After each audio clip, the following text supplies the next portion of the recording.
Hey guys, today we'll be making a large and adorable Easter Ruffle Deco mesh wreath. What you will need: a wreath ring.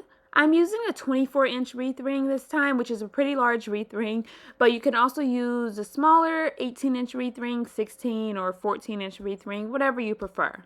Scissors or a rotary cutter. Alright, let's get started. So the first thing I'm going to do is raise all of my stems. I always like to raise my stems prior to adding my mesh.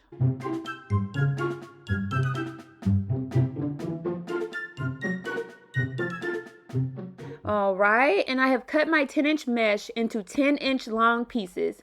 And I decided to add solid white into the mix. And I thought it would just look so cute and precious, like Easter. So what I'm going to do is I'm going to layer my 10-inch mesh one on top of the other. You could overlap them halfway if you want a wider, fuller looking wreath. Or you can layer them one on top of the other. Both ways are cute, it's just personal preference. For this specific wreath, I'm going to layer them one on top of the other. And I'm just going to scrunch, scrunch, scrunch right in the center. And this wreath ring is really large, so I'm going to try my best to show you guys. But it's so large that it won't even fit into the entire frame. So I just take my bundle, place it on my inner stem, and twist it in place a couple of times. And then tuck it away. And I'm going to have some bundles where I have striped and solid white, some bundles where I have two pieces of the striped mesh, and I'm going to have some bundles where I have a piece of striped, solid, and striped, alternating that way. So I'm just going to mix them all up and kind of merge them all together, and I think it's just going to look so cute and precious.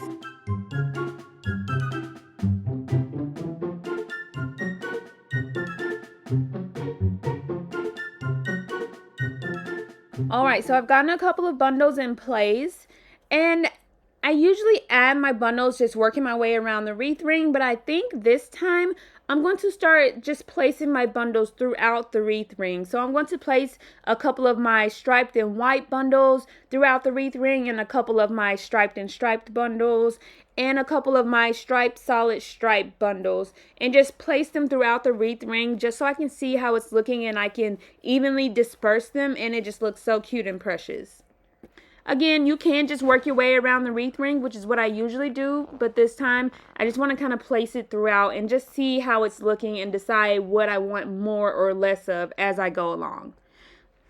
So I'm going to continue layering my mesh, scrunching it in the center, placing it in my bundles, twisting it a couple of times, and tucking it away. Repeating this step all the way around my wreath ring.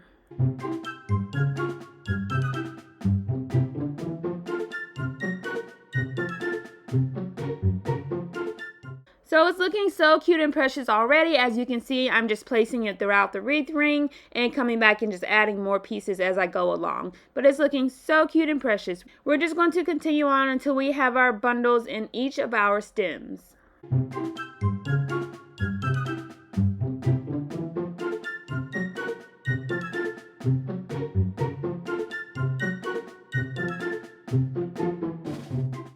Alright, so I have all of my bundles in place. It looks so cute and precious already. Now I'm just going to go around and separate the layers of mesh just to kind of flare it out and fluff it out and make it look nice and poofy. You can also place something over the stems if you choose to do so, but I usually just flare out my mesh and the stems are barely noticeable. But again, you can add some little cute little styrofoam balls, flowers, or whatever decor you prefer. You can add any other embellishments you'd like. You can add eggs, flowers, any other decor. You can add an adorable sign to the center, whatever you prefer. Just have fun with it and make it your own. But it's so cute, simple, and easy to make. Modify the color, the style, add in any additional embellishments you prefer. Sometimes I add additional embellishments, but for this specific wreath, I think the colors are just so cute and precious, so I'm going to leave it just like this. You can even add an adorable bow, a sign, any other type of embellishments you prefer.